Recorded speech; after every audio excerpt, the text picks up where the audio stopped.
My boyfriend told me his mistress was better than me in every way and expected me to move out so she could move in. Now, he is begging me to save him. My boyfriend Kevin told me his mistress Lori was better than me in every way during dinner at our apartment in February. He said it casually while eating the pasta I'd made, like he was discussing the weather. He said Lori was more fun, more attractive, more successful, and definitely better in bed. I asked him if he was really telling me about his affair this way. He shrugged and said it wasn't really an affair since we weren't married, and he'd been planning to break up with me anyway. He said he just wanted to be honest about why our relationship wasn't working.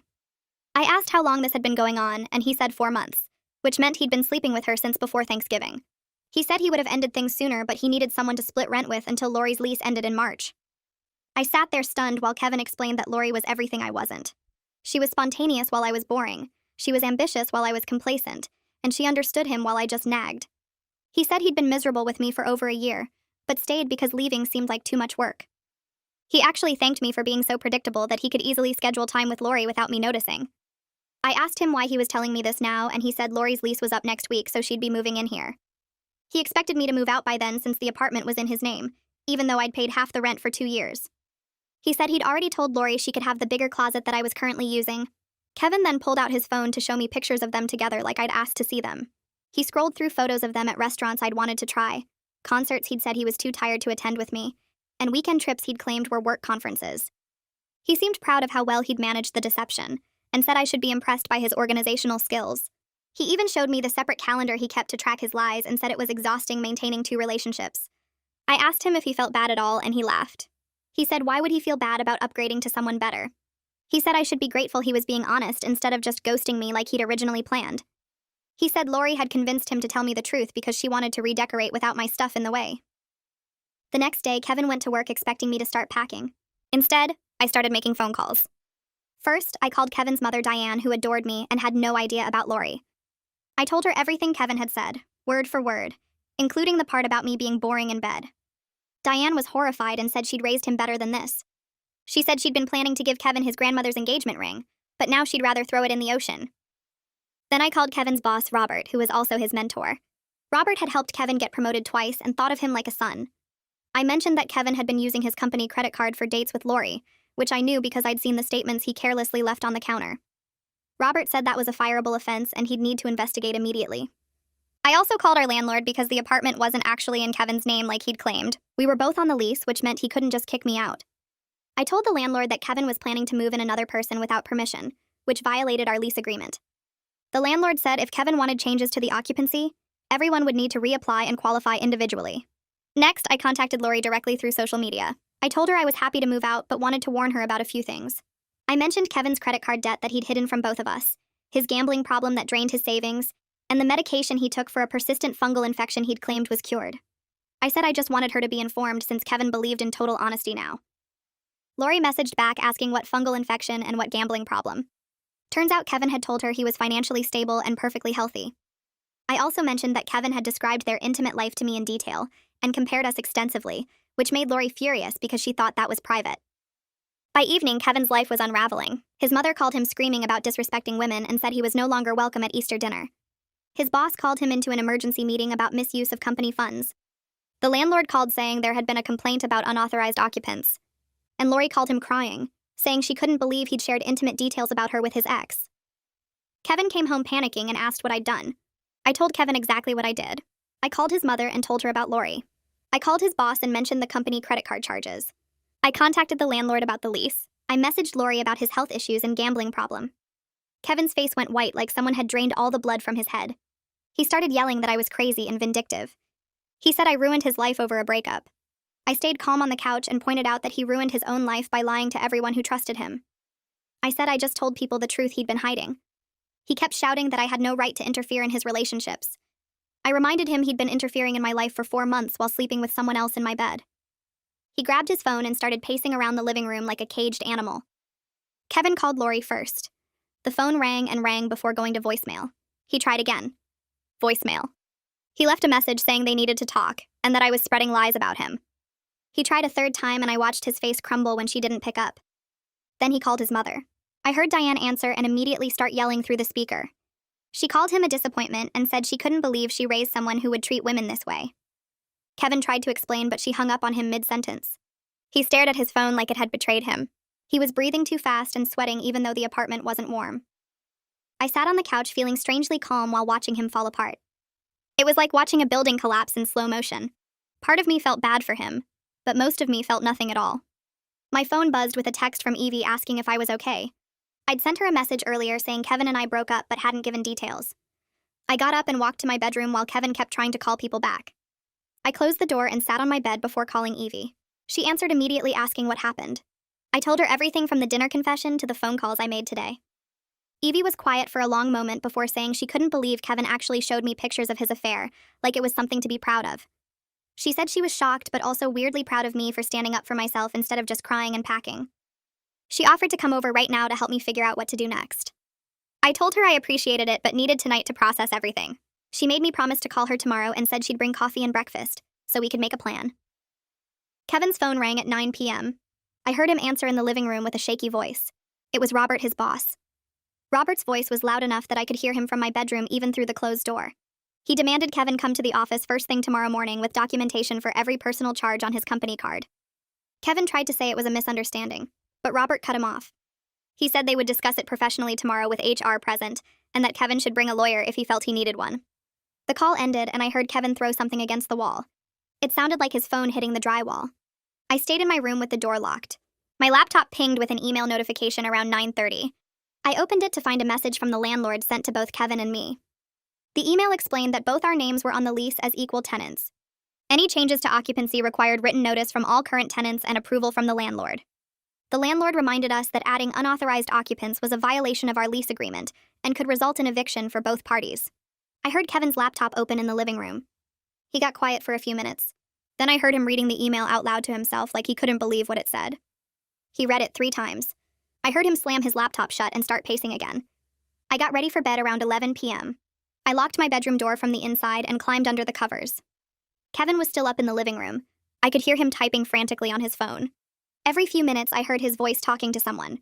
He was begging Lori to answer and saying he could explain everything. He promised he never meant to hurt her. He said I was lying about some things to get revenge. His voice got more desperate each time he left a message. Around midnight, I heard him crying.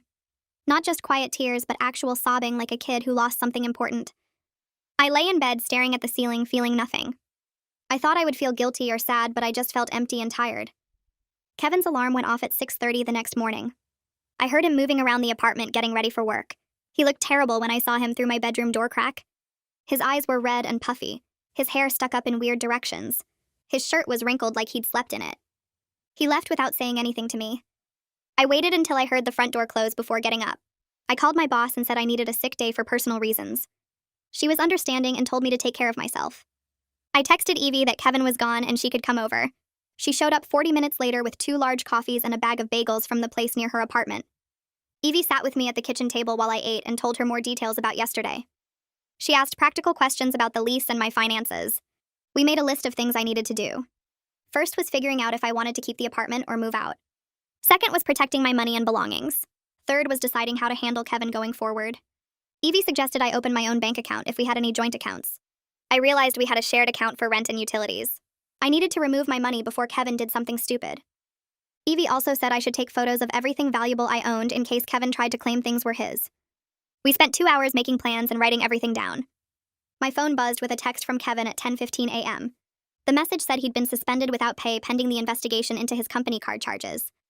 He said I destroyed his career over a relationship that wasn't even that serious. He said I was vindictive and cruel for contacting his boss about personal matters. I showed the text to Evie. She read it and rolled her eyes. She said Kevin was trying to manipulate me into feeling guilty when he was the one who committed fraud. I didn't respond to his text.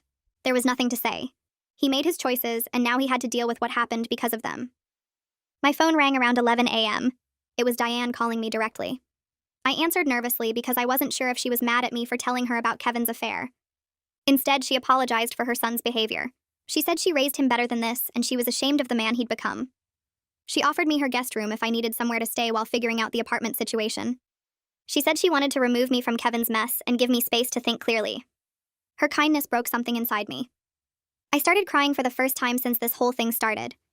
Not because I was sad about Kevin, but because someone actually cared about how I was doing. Diane stayed on the phone with me while I cried and told me to take my time deciding what I wanted to do. A message notification popped up on my laptop from social media. It was from Lori. She asked if we could talk in person because she needed to understand what was real and what Kevin had lied about. She said she felt stupid and angry and confused. I stared at the message for a long time, trying to decide how to respond. Evie looked over my shoulder and said I should meet with her if I felt comfortable. She said Lori and I were both victims of Kevin's selfishness, even though our situations were different. I typed back that I would meet her for coffee. We agreed on a place near downtown for the next day at 2 p.m. I felt weird about meeting my boyfriend's mistress, but also like it was the right thing to do. The coffee shop downtown had those small round tables that wobbled if you leaned on them wrong. I got there 15 minutes early and sat near the window watching people walk past on the sidewalk. My hands shook a little when I lifted my cup. Lori arrived exactly at 2 p.m. wearing a gray coat and carrying a leather bag. She looked tired around her eyes, like she hadn't been sleeping well. I raised my hand so she could see me, and she walked over without smiling. She sat down across from me and put her bag on the empty chair. Neither of us said anything for a minute. She ordered coffee from the waiter who came by, and then she looked at me directly. She asked if everything I told her was true. I said yes, and asked what Kevin had told her about me. She said he told her I was his roommate who helped with rent because I was going through a hard time financially. She said he told her we used to date years ago, but stayed friends because the breakup was mutual and drama-free. She said he claimed I knew about her and was happy he found someone. I felt my stomach twist because the lies were so detailed and so opposite from reality. I asked when they met, and she said at a work conference in October. She said Kevin told her he was single and successful and looking for something serious. I pulled out my phone and showed her photos of Kevin and me from September at his company picnic. She stared at the photos for a long time. Her coffee arrived and she wrapped both hands around the cup like she needed something to hold. I asked what else Kevin told her, and she said he described his job as stable with great benefits and said he was saving for a house. I told her about the credit card debt and the gambling problem that ate through his paycheck every month. She asked how I knew about the gambling, and I explained that I found the betting apps on his phone 6 months ago when he asked me to check his messages. She closed her eyes and pressed her fingers against her forehead. She said Kevin told her he owned the apartment outright and was thinking about buying a second property as an investment. I explained we were both on the lease and splitting rent 50-50 for 2 years. She asked why he would lie about something so easy to check. I said I'd been asking myself the same question about a lot of things. We compared more details and realized Kevin told each of us completely different versions of his life. She thought he worked late most evenings building his career, while I thought he had a gambling problem that kept him out. She thought he was financially responsible, while I knew about the hidden debts. She thought their relationship was private and special, while he was describing it to me in graphic detail. Lori started crying quietly, and I handed her napkins from the dispenser on the table. She said she felt stupid for believing everything without questioning it. She said she should have noticed the signs, but Kevin was so confident and specific with his stories. I told her that confident liars are the hardest ones to catch because they don't act guilty. She asked why I told her the truth, and I said she deserved to make informed choices about her life. I said I wasn't trying to hurt her, but I also wasn't going to let Kevin keep lying to both of us. She wiped her eyes and said she understood, even though it was painful to hear. She asked if I hated her, and I said no. I said we were both victims of the same person's selfishness, even if our situations were different. She nodded and drank some of her coffee. We sat there for another 20 minutes talking about smaller details and filling in gaps in the timeline. She paid for her coffee and I paid for mine. We walked out together and stood on the sidewalk for a minute. She said she needed time to think about everything. I said I understood and that she could message me if she had more questions. She thanked me for being honest, even though it wrecked her version of reality. We went separate directions, and I walked back to my car feeling heavy and strange. Kevin came home that evening around 6:30 and found me in the bedroom putting clothes into boxes. He stood in the doorway looking relieved and said he was glad I was finally being reasonable about moving out. I kept folding shirts without looking at him. He asked when I'd be gone, and I said I wasn't leaving. He asked what I was doing then, and I explained I was moving my valuable things to Diane's house for safekeeping while we figured out the apartment situation properly and legally. His face changed from relieved to confused to angry in about 3 seconds. He asked why I was involving his mother, and I said she offered to help me. He started yelling that I had no right to turn his family against him. I closed the box I was packing and taped it shut. He followed me to the living room, still yelling about how I was destroying his life on purpose. I stacked the box near the door with 2 others I'd already packed. He grabbed my arm to make me look at him, and I pulled away. He started crying suddenly, with his face crumpling like a little kid. He said he made mistakes but didn't deserve to lose everyone he cared about. I sat down on the couch, and he sat on the floor in front of me, still crying. He said his mom wouldn't answer his calls and Lori blocked him and his job was in trouble. He said I was taking everything from him. I waited until he stopped talking, and then I said consequences aren't punishment. I said they're just the natural results of his choices. I said people have the right to decide how they respond to being lied to. He asked what that meant, and I explained that his mother chose to be disappointed in him. His boss chose to investigate fraud, and Lori chose to feel betrayed. I said I didn't make those choices for them. He said I told them things specifically to hurt him. I said I told them the truth and they decided what to do with that information. He put his head in his hands and kept crying. I got up and went back to the bedroom to pack more things. He stayed in the living room and I could hear him calling someone, probably trying Lori again. Over the next week, Kevin tried different approaches to fix his situation. On Tuesday, he apologized through my bedroom door, saying he was sorry for everything and wanted to work things out. On Wednesday, he sent long texts making excuses about stress and pressure and not thinking clearly. On Thursday, he accused me of overreacting and blowing things out of proportion. On Friday, he promised he would change and go to therapy and be better. I didn't respond to any of it. I stayed at Diane's house in her comfortable guest room with the blue walls and the soft bed. She made dinner every night and we watched TV shows together. She asked if I was okay and I said I was getting there. Kevin kept texting me about apartment things mixed with more apologies and promises. I only responded to the practical questions about bills and maintenance. He asked when I was coming back and I said when I was ready. He said he missed me and I didn't reply. Diane told me I could stay as long as I needed and that Kevin had to learn actions have consequences. She said she loved her son, but she didn't like the person he'd become.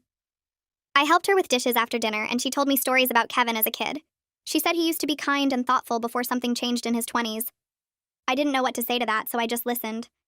My coworker Juliet noticed I seemed distracted at work the following Monday. She asked if everything was okay during our break and I said it was complicated. She suggested lunch and I agreed. We went to the sandwich place across the street and sat in a booth near the back. She asked what was going on and I told her the whole story from the beginning. I explained about Kevin's affair and his plan to move Lori in and his lies to everyone. I told her about the phone calls I made and how everything fell apart for him in one evening. She listened without interrupting and her eyes got wider as I talked. When I finished, she said that was the most dramatic thing she'd heard in years. She asked if I felt bad about what happened to Kevin and I said sometimes, but mostly no. She told me she went through something similar 5 years ago with her ex-husband. She said he cheated with someone from his gym and tried to make her feel crazy for being suspicious. She said she eventually gathered evidence and presented it to his family at Thanksgiving dinner. I asked what happened, and she said he lost his family's respect, and his girlfriend left him when she realized he was lying to her too. She said it took her a while to stop feeling guilty about exposing him. She said eventually she realized she just told the truth, and people made their own choices about how to respond. I said that was exactly how I felt. She said the guilt would probably come and go for a while, but I should remember I didn't create the situation. She said Kevin did that himself. We finished lunch and went back to work. I felt less alone knowing someone else understood these complicated feelings about revenge and justice. Kevin's company sent him an email on Tuesday morning. He forwarded it to me with a message saying this was my fault. The email said they were terminating his employment effective immediately after their investigation revealed over $3,000 in unauthorized personal charges over 4 months. I read it twice and then I read his message calling me vindictive and cruel. I stared at my phone for a long time deciding whether to respond. Finally, I typed back that his choices created these consequences, and I was done being his scapegoat. I said he used company money for personal expenses, and that was fraud regardless of why it got discovered. I said he lied to his boss who trusted him, and that broke their professional relationship. I said none of that was my fault. I blocked his number after sending it because I was tired of his attempts to make me responsible for his problems. The landlord emailed both of us on Wednesday afternoon. The email said we needed to resolve the lease situation since we clearly couldn't continue as roommates. It outlined our options, including one person buying out the other, or both of us leaving so new tenants could take over. Kevin replied within an hour, asking if I would agree to let Lori take over my half of the lease. I actually laughed out loud when I read it. I replied to the landlord saying I was declining that option and planned to stay in the apartment. I said Kevin was welcome to find someone else to take over his portion, or he could move out, and I would find a new roommate. The landlord replied saying that was acceptable and Kevin would need to make arrangements. Kevin sent me an angry message asking why I was being difficult. I didn't respond. Lori messaged me on Thursday night.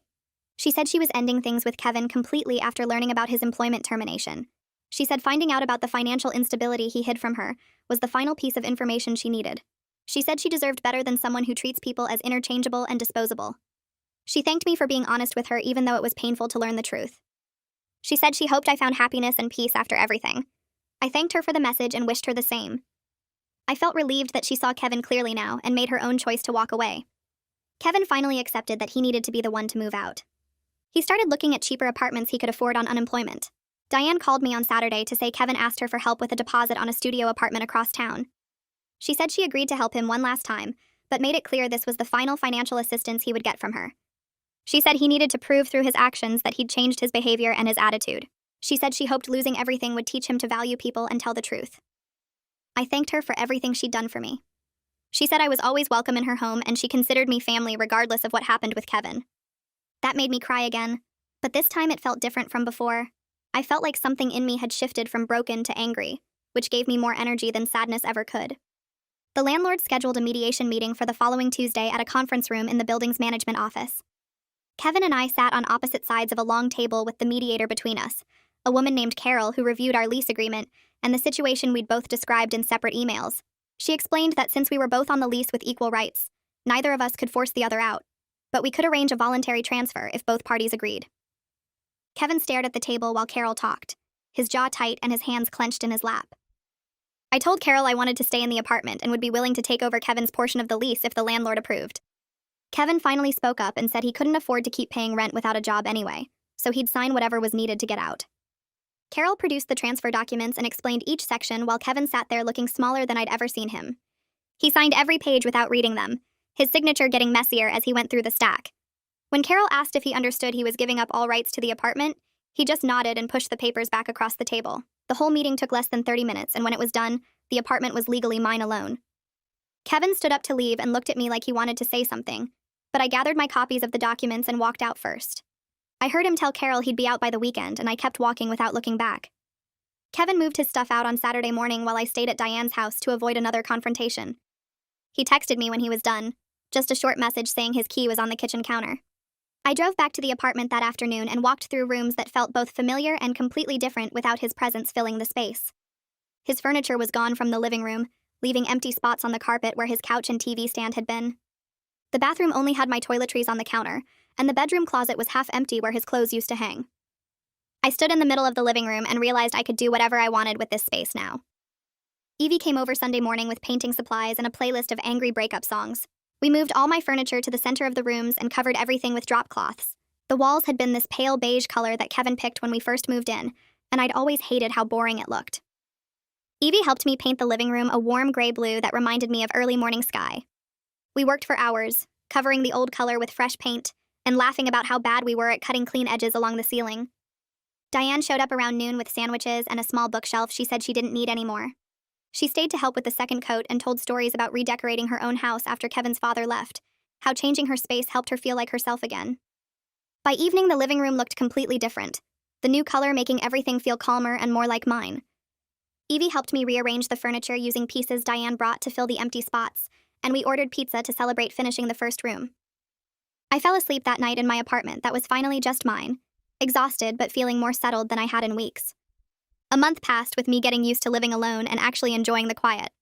I established new routines, bought groceries I wanted instead of things Kevin liked, and started sleeping better without his presence in the bed next to me.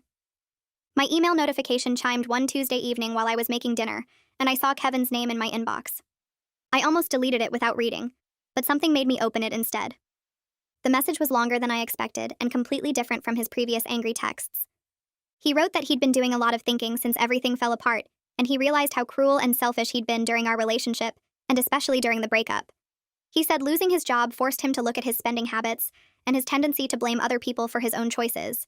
He said Lori breaking up with him made him understand how it felt to be on the receiving end of someone's dishonesty. He said his mother refusing to speak to him for 2 weeks showed him how much damage his behavior caused to people who cared about him. He wrote that he'd started seeing a therapist to figure out why he treated people like they were disposable, and he was beginning to understand patterns in his behavior he'd never noticed before. He said he didn't expect me to forgive him or respond to this email, but he wanted me to know he was genuinely sorry for everything he put me through. He said I deserved better than how he treated me, and he hoped I was doing well. I read the email 3 times, looking for signs of manipulation or attempts to get something from me. It seemed genuine, and part of me appreciated that he was finally taking responsibility for his actions. But I also realized I didn't need his apology to move forward with my life. I'd already processed what happened and built something new for myself. I closed the email without responding and went back to cooking dinner, feeling nothing but mild satisfaction that he was facing his issues honestly. 3 months after everything exploded, I was sitting at my kitchen table on a Saturday morning drinking coffee and reading news on my phone. The apartment was completely mine now, decorated exactly how I wanted with plants on the windowsills and art on the walls that Kevin would have hated. My boss had offered me a promotion the previous week, a step up with better pay and more responsibility that I'd been working toward for over a year. I'd been casually seeing someone I met through a friend, a guy named Gabriel who actually listened when I talked and made plans he kept instead of canceling last minute. Nothing serious yet, but he treated me with basic respect and consideration that felt amazing after what I'd been through with Kevin. Evie came over that afternoon to help me hang new curtains in the bedroom, and while we worked, she joked that revenge looked good on me. I laughed and told her it wasn't really about revenge anymore. What changed everything was finally learning to value myself enough to walk away from someone who didn't appreciate me. That confidence shifted how I moved through the world, how I handled situations at work, how I approached new relationships, and how I made decisions about my own life. I wasn't the same person who sat at that dinner table in February listening to Kevin compare me to his mistress. I'd become someone who knew what I deserved and wouldn't settle for less. The apartment, the promotion, the new relationship, all of it came from that fundamental shift in how I saw myself. Evie said that was the best kind of ending, and I agreed while we hung the last curtain panel and stepped back to admire how the room looked bathed in afternoon light, filtering through the new fabric.